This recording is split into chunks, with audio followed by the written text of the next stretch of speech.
Yeah, I think disappointed and frustrated a bit. However, also proud of the way we played. And listen, this business is about collecting points and not just about performances.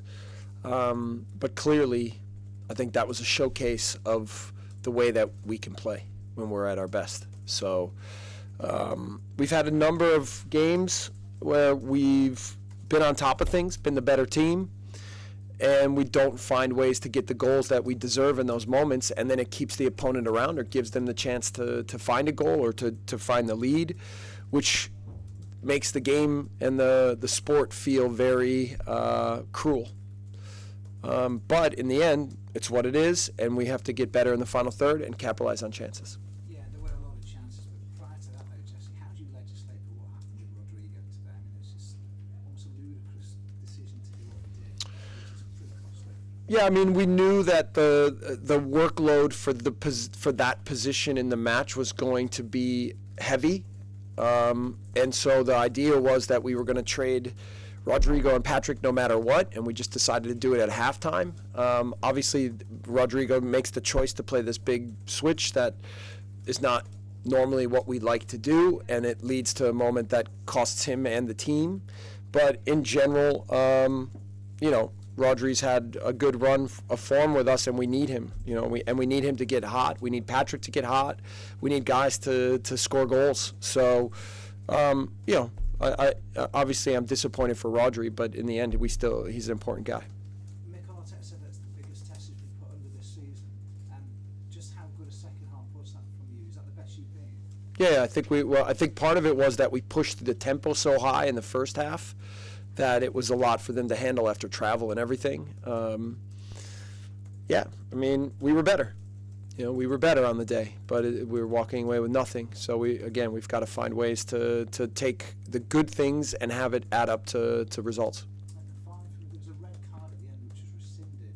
What's been the explanation? I have no idea. I haven't really been able to figure out who was given the red. It's too far away for me to see. Wild. Some of these decisions, and even the fact that for me the penalty should have been called right away. It was clear, but. Yeah, we're on the wrong end of a lot of these right now, but I'm not going to comment too much on the referees. Great. Jack in the 10 today looked very creative. Have you been considering that for a while? Well, we're getting better at understanding what the behaviors and habits are, and then we can manipulate the tactics to find ways to challenge teams. I thought the match plan was really good. Brendan and Jack came to me at halftime and said, what if we switched our roles? And so we decided to do that. I said, okay, let's put Brendan more in the middle and Jack a little bit more on the right and see if Brendan can help with some of the pressing moments, and he was fantastic at that moment. We have flexibility in some of the group and in what we have, and now they're getting smarter and they're getting better at understanding exactly what we want to look like, and then it gets then it creates more flexibility in what we can do. So I thought the match plan was very good, and I thought the execution was outstanding. What do you make of Patrick's performance? Because obviously he's missed chances on a penalty, but he seemed to change the game with his presence. Yeah, I think so, and I think, the thing with Patrick is that I said even in the press conference this week is if a striker's not getting chances, then you're more worried about than if he's missing them. Obviously, a penalty winds up being more of like a psychological issue than even when you miss the frame than even a quality issue. But I feel like Patrick's coming into form. He's looking physically strong, and now hopefully we can develop a rhythm with him, and we can be a different team if he can catch on fire. Where's that performance been after so many weeks? I mean, it doesn't look like he played that well since Chelsea. We know it's in there. Why do you think that is? Is it a case of the opposition coming out more and giving you more space? Well, I think the first half of Crystal Palace was also outstanding. We should be up 3-0 in that match, right? We should win this game. So, again, for me, it's easy. And I tell you, in Brentford, we had some good moments. Brighton, for me, first half was terrible, but then second half was actually really good, and we were unlucky not to get back in the game then. Everton, Villa, we get the red card, but still we manage okay. Maybe we could win at the end, but we're not capitalizing. And it puts stress on the environment. So I have to stay calm and patient, which I hate. I hate being patient. Detest maybe is a better word, but I have to. Because I see the good work that's getting done, and I see the progress being made, But at some point here, it's got to start to add up to more results so that we can really develop momentum. But, you know, the league is difficult. The league is difficult, and it challenges you in every way. Switched into more of a 4-3-3 at points. I mean, it's Brendan dropping in to support Tyler and Mark at points. Can you elaborate on that further? Yeah, I mean, you could have said it was a little bit asymmetric with with 4-2-3-1, or you could have said a 4-3-3. You could have said a diamond. We were manipulating how to press and close down spaces and try to eliminate their ability to play with combination on the wing and then hit the other side. When it was good, it was incredibly effective. When they were able to play with some good combinations and quality, it put a stress on us a little bit on the other side of the pitch. But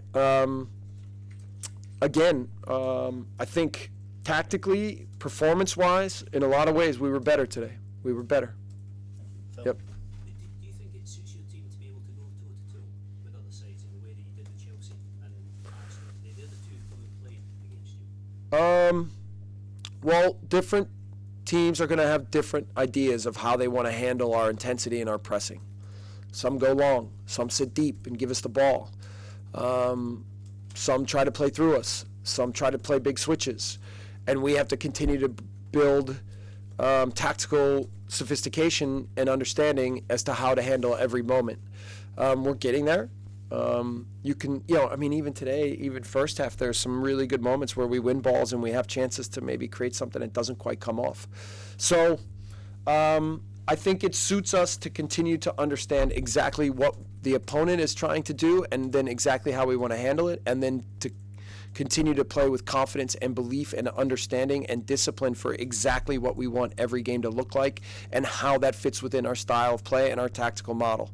And the closer and closer that we get to that, the more and more we'll be able to control matches. In terms of results, does this feel like an opportunity to you this week, coming up Leicester and Fulham? Yeah, I would have said Palace as well. I would have, I don't think we've played, I would have said Villa even with the performance to a man down, not to give much away. But in the end, again, we need to score goals. We have to score goals. We'll do a final one for Stuart, please. So Jesse, with that in mind, what mood do you have to strike at Phil Parks this week? Does it have to be critical of them for the finishing, or positive? It has to be balanced, but I think we will take this away and be very encouraged. And again, it's such a crazy game. Such a crazy game today with so many things happening in that match. And so obviously when I sit here now, I'm filled with emotion in every direction. But I'll take some time. I'll look at the video. We'll regroup. We'll find out physically who's ready to go. Again, we're physically looking strong and healthy and fit.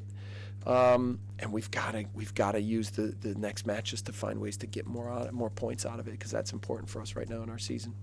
All right, we'll leave it there. Wait, you sure, Jordan? Yeah, we'll I leave don't it. mind. Otherwise, we're going to have to go around everyone. Okay, well, sorry. You haven't spoken about what happened at the start of the game with the delay. What was explained to you? What happened? What was your take? I think there was a surge of power, which put out the referee system and the VAR, and then the goal line technology and everything. And so they thought that they could get it all back online, but it would take some time. And there was a moment in there where it was possible that we were even going to play without VAR. But they got it all together. So not an easy day for the referees and the administrators to handle, but I think they did a good job. Would you have been happy with that proceeding without no VAR? I don't know. Thanks, guys. All right. Such a